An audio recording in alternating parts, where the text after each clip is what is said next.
لاہور میں یہ انم کے ساتھ آپ کی دوستی کیسے ہوئی، یہ تھوڑا تفصیل سے بتائیں ہمیں. فیس بک پہ سوشل میڈیا پہ ہوئی تھی. ادھر دیکھیں.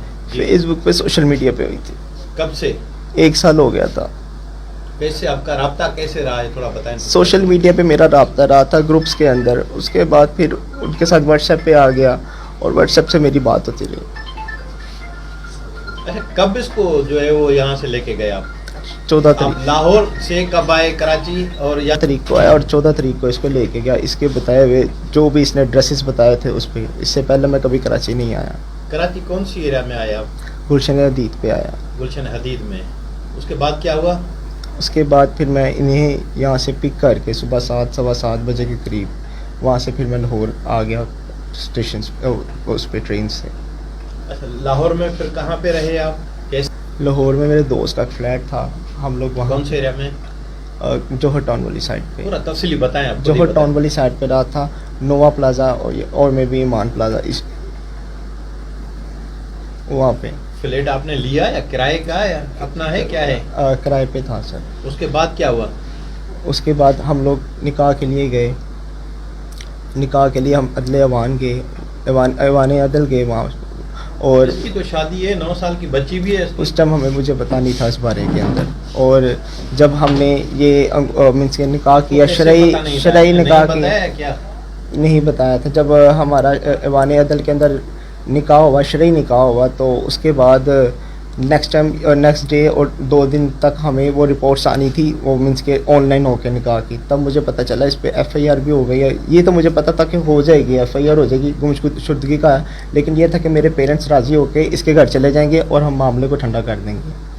لیکن جب اس کے وہ بچی کا اور ہسبینڈ کا پتہ چلا اس وقت میں گھبرا گیا تھا بہت زیادہ. اس کے بعد میری ایک لوئر سے بات ہوئی تھی وہاں پہ نزدیک لوئر.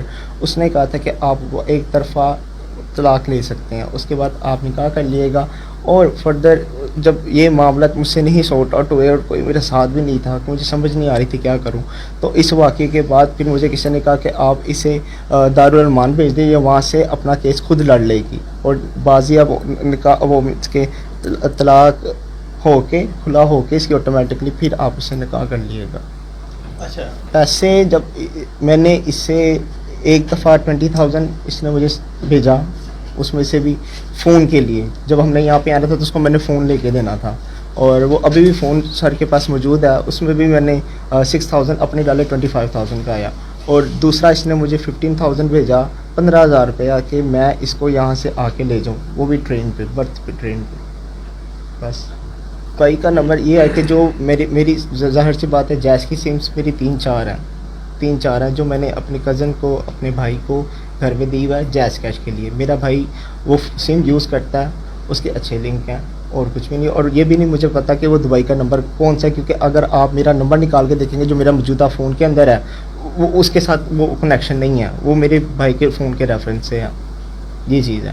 اچھا جب میں نے آپ کو کہا کہ جب ہمارا تھم لگا آن لائن ہوا جب ہمارا آن لائن ہوا وہیں سے جا کے تو مجھے پتہ چلا.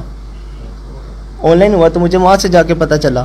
اس وقت تو میں گھبرا چکا تھا پورا. اب آپ کیا کہیں گے؟